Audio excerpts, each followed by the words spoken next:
এক মিনিট আগেও জানি না ১ মিনিট পরে আমাদের জীবনে কি ঘটবে। এই কথাটা কিন্তু একদম বাস্তব কথা। আসসালামু আলাইকুম সবাইকে, কেমন আছেন সবাই?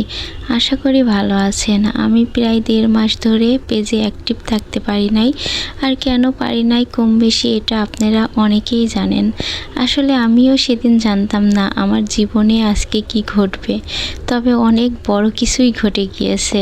অনেক বড় একটা পরীক্ষার মধ্যে আল্লাহ তাআলা আমাকে ফেলেছেন। আমি নিজেও অনেক বেশি অসুস্থ, আর এই সময় আল্লাহ তাআলা আমার সংসারের উপরে এত বড় একটা ঝড় দিবেন আমি কখনোই ভাবতে পারি নাই। তারপরও আলহামদুলিল্লাহ সেদিন অনেক বড় কিছু ঘটতে পারত। আল্লাহ তো তাকে বাঁচিয়ে রেখেছেন, এতেই আমি খুশি। সে যেমনই থাক না কেন, সে তো আমার চোখের সামনে আছেন। আসলে আমি ভাবতেই পারি না যে মানুষটা সব সময় হাসি খুশি থাকতো, যে মানুষ কখনো কোনো টেনশন করতো না, সে কিভাবে ব্রেন স্ট্রোক করলো। আসলে সব কিছুর মালিক আল্লাহ।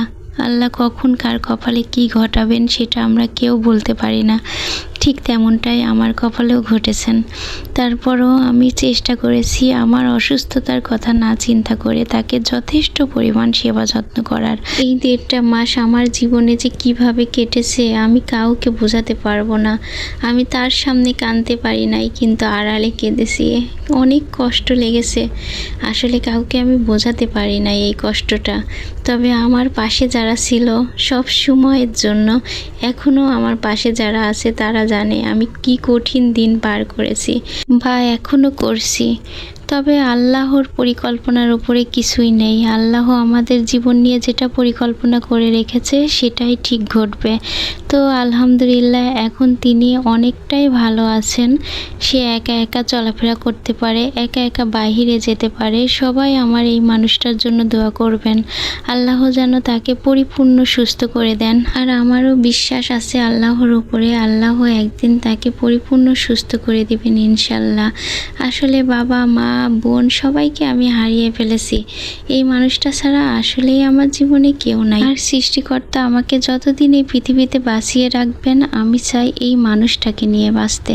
তাকে ছাড়া যেন আমার জীবনে একটা দিনও না কাটে, এটাই আল্লাহর কাছে আমার চাওয়া। সামনে যত কঠিন দিনই আমার আসুক না কেন, আমি যেন সেই দিনগুলো ধৈর্য ধরে পার করতে পারি। আল্লাহ তাআলা আমাকে যেন সেই ধৈর্য শক্তি বাড়িয়ে দেন, এটাও আমি আল্লাহর কাছে সবসময় চাই। আল্লাহ তাআলা সবাইকে যেন সুস্থ রাখেন। আর সুস্থতার চাইতে বড় নিয়ামত কিছুই নেই পৃথিবীতে।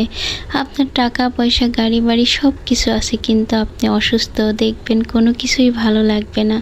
আর আপনি সুস্থ থেকে যদি গাছতলাতেও থাকতে পারেন, সব কিছুতেই শান্তি